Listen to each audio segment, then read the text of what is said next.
नमस्ते दोस्तों।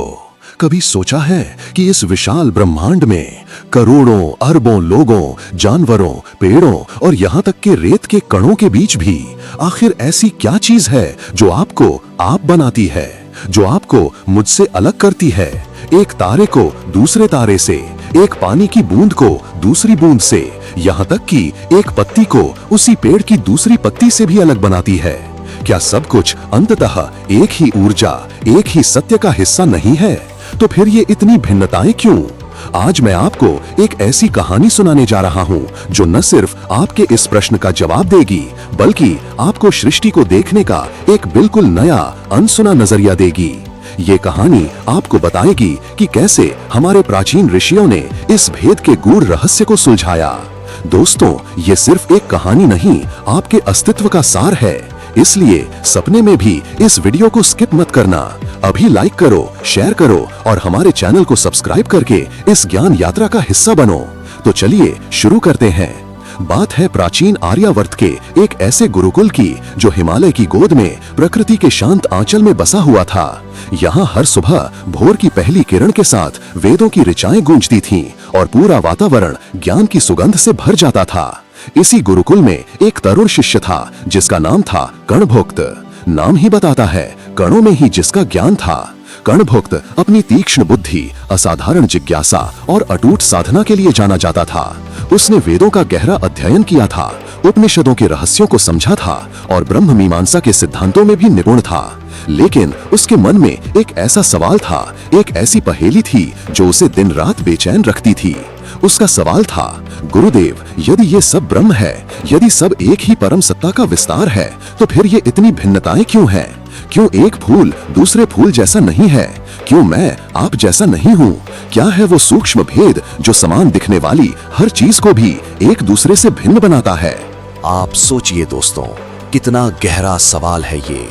हम अक्सर कहते हैं सब एक है, लेकिन क्या सचमुच सब एक है? यदि आप दो समान दिखने वाले पत्थर के टुकड़ों को देखेंगे तो भी आपको लगेगा कि उनमें कुछ तो अलग है।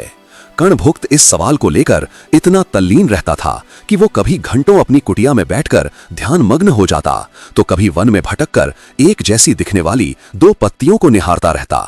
उसे लगता था कि भेद वास्तविक है। यदि भेद नहीं है तो मेरी ये उंगली दूसरी उंगली से कैसे भिन्न है? उसके गुरुदेव, जो उसकी अदम्य जिज्ञासा को समझते थे, मुस्कुराए। एक दिन उन्होंने कहा, वत्स, तुम जिस सत्य की खोज कर रहे हो वो सामान्य नहीं बल्कि विशेष है। अब तुम अपने आंतरिक मार्ग पर अकेले चलो। जो तुम जानना चाहते हो वो वैशेषिक सूत्र में निहित है, पर उस सूत्र को रचने वाला भी तुम्हारे जैसा ही जिज्ञासु रहा होगा, जिसने हर वस्तु की अपनी अद्वितीय सत्ता को पहचाना।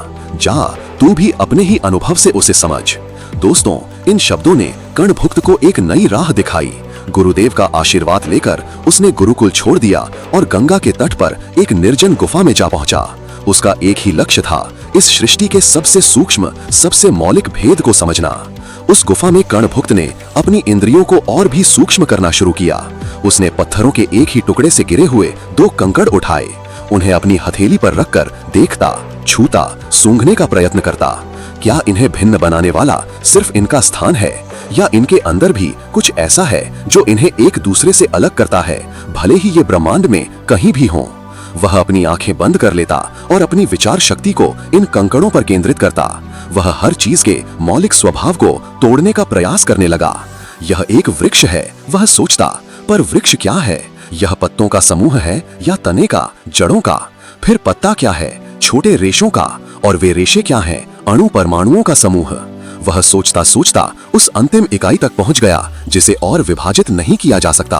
उसने अपने अंदर यह प्रश्न डाला, परमाणु, ये अग्नि के परमाणु, जल के परमाणु, पृथ्वी के परमाणु, वायु के परमाणु, वे क्या हैं?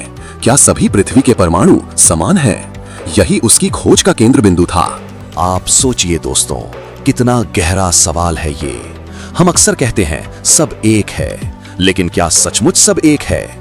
यदि आप दो समान दिखने वाले पत्थर के टुकड़ों को देखेंगे तो भी आपको लगेगा कि उनमें कुछ तो अलग है। कणभुक्त इस सवाल को लेकर इतना तल्लीन रहता था कि वो कभी घंटों अपनी कुटिया में बैठकर ध्यान मग्न हो जाता, तो कभी वन में भटककर एक जैसी दिखने वाली दो पत्तियों को निहारता रहता। उसे लगता था कि भेद वास्तविक है। यदि भेद नहीं है तो मेरी ये उंगली दूसरी उंगली से कैसे भिन्न है? उसके गुरुदेव, जो उसकी अदम्य जिज्ञासा को समझते थे, मुस्कुराए। एक दिन उन्होंने कहा, वत्स, तुम जिस सत्य की खोज कर रहे हो वो सामान्य नहीं बल्कि विशेष है। अब तुम अपने आंतरिक मार्ग पर अकेले चलो। जो तुम जानना चाहते हो वो वैशेषिक सूत्र में निहित है, पर उस सूत्र को रचने वाला भी तुम्हारे जैसा ही जिज्ञासु रहा होगा, जिसने हर वस्तु की अपनी अद्वितीय सत्ता को पहचाना। जा, तू भी अपने ही अनुभव से उसे समझ। दोस्तों, इन शब्दों ने कर्णभुक्त को एक नई राह दिखाई। गुरुदेव का आशीर्वाद लेकर उसने गुरुकुल छोड़ दिया और गंगा के तट पर एक निर्जन गुफा में जा पहुंचा। उसका एक ही लक्ष्य था, इस सृष्टि के सबसे सूक्ष्म, सबसे मौलिक भेद को समझना। उस गुफा में कर्णभुक्त ने अपनी इंद्रियों को और भी सूक्ष्म करना शुरू किया। उसने पत्थरों के एक ही टुकड़े से गिरे हुए 2 कंकड़ उठाए, उन्हें अपनी हथेली पर रखकर देखता, छूता, सूंघने का प्रयत्न करता। क्या इन्हें भिन्न बनाने वाला सिर्फ इनका स्थान है, या इनके अंदर भी कुछ ऐसा है जो इन्हें एक दूसरे से अलग करता है, भले ही ये ब्रह्मांड में कहीं भी हों? वह अपनी आंखें बंद कर लेता और अपनी विचार शक्ति को इन कंकड़ों पर केंद्रित करता। वह हर चीज के मौलिक स्वभाव को तोड़ने का प्रयास करने लगा। यह एक वृक्ष है, वह सोचता, पर वृक्ष क्या है? यह पत्तों का समूह है या तने का, जड़ों का? फिर पत्ता क्या है? छोटे रेशों का। और वे रेशे क्या हैं? अणु परमाणुओं का समूह। वह सोचता सोचता उस अंतिम इकाई तक पहुंच गया जिसे और विभाजित नहीं किया जा सकता। उसने अपने अंदर यह प्रश्न डाला, परमाणु, ये अग्नि के परमाणु, जल के परमाणु, पृथ्वी के परमाणु, वायु के परमाणु, वे क्या हैं? क्या सभी पृथ्वी के परमाणु समान हैं? यही उसकी खोज का केंद्र बिंदु था। आप सोचिए दोस्तों, कितना गहरा सवाल है ये। हम अक्सर कहते हैं सब एक है, लेकिन क्या सचमुच सब एक है? यदि आप 2 समान दिखने वाले पत्थर के टुकड़ों को देखेंगे तो भी आपको लगेगा कि उनमें कुछ तो अलग है। कर्णभुक्त इस सवाल को लेकर इतना तल्लीन रहता था कि वो कभी घंटों अपनी कुटिया में बैठकर ध्यान मग्न हो जाता, तो कभी वन में भटककर एक जैसी दिखने वाली 2 पत्तियों को निहारता रहता। उसे लगता था कि भेद वास्तविक है।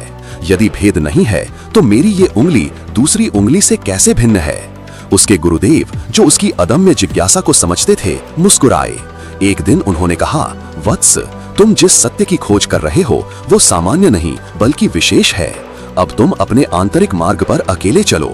जो तुम जानना चाहते हो वो वैशेषिक सूत्र में निहित है, पर उस सूत्र को रचने वाला भी तुम्हारे जैसा ही जिज्ञासु रहा होगा, जिसने हर वस्तु की अपनी अद्वितीय सत्ता को पहचाना।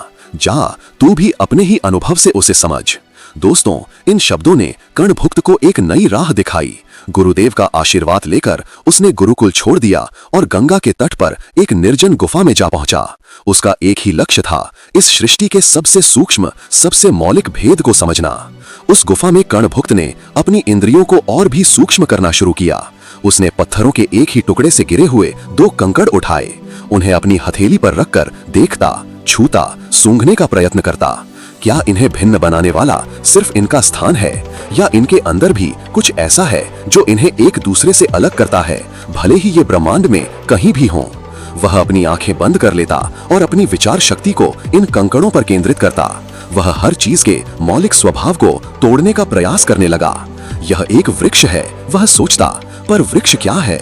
यह पत्तों का समूह है या तने का, जड़ों का?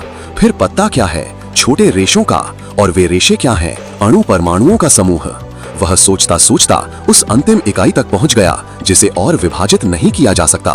उसने अपने अंदर यह प्रश्न डाला, परमाणु, ये अग्नि के परमाणु, जल के परमाणु, पृथ्वी के परमाणु, वायु के परमाणु, वे क्या हैं? क्या सभी पृथ्वी के परमाणु समान हैं? यही उसकी खोज का केंद्र बिंदु था। इस अंतर्दृष्टि से कर्णभुक्त का हृदय ज्ञान के प्रकाश से भर गया। वो वर्षों से जिस प्रश्न का उत्तर ढूंढ रहा था वो मिल गया था। जगत न केवल एक समग्रता है बल्कि ये अनगिनत अद्वितीय विशेष सत्ताओं का एक अविश्वसनीय रूप से जटिल और सुंदर जाल भी है। मुक्ति केवल एकता को पहचानने में नहीं है बल्कि प्रत्येक विशेष इकाई के यथार्थ और अद्वितीय अस्तित्व को भी समझने में है। जब मनुष्य हर अणु की अद्वितीयता को पहचान लेता है तो वो न केवल अपने आप को पहचानता है बल्कि संपूर्ण सृष्टि की विशिष्टता और उसके दिव्य संगठन को भी समझता है। यही वैशेषिक सूत्र का महान दान है। हर कण में आत्मा को देखना, हर अस्तित्व की अद्वितीय पहचान को नमन करना। कर्णभुक्त ने अपनी इस नवीन दृष्टि से देखा कि कैसे प्रत्येक प्राणी, प्रत्येक वनस्पति, प्रत्येक निर्जीव वस्तु, यहाँ तक कि प्रत्येक परमाणु अपने आप में एक ब्रह्मांड है। वो अद्वैत में द्वैत का, सामान्य में विशेष का, समग्र में इकाई का सौंदर्य देख पाया। उसे परम शांति मिली, उसकी तपस्या पूर्ण हुई। अब वो जानता था कि क्यों एक वस्तु दूसरी वस्तु नहीं है। वे इसलिए नहीं है क्योंकि प्रत्येक के पास एक आंतरिक अविनाशी विशेषत्व है जो उसे बाकी सब से अलग करता है।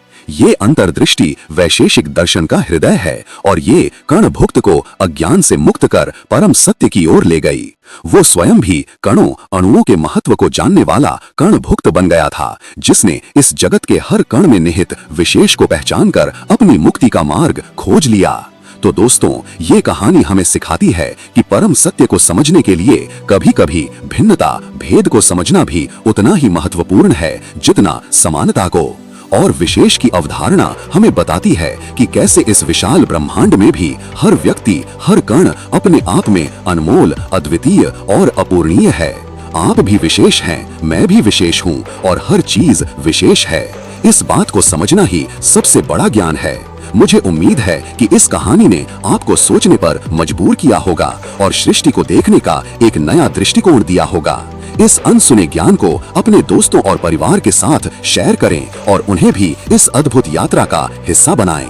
मिलते हैं अगले वीडियो में एक और अनसुनी कहानी के साथ। तब तक के लिए प्रणाम।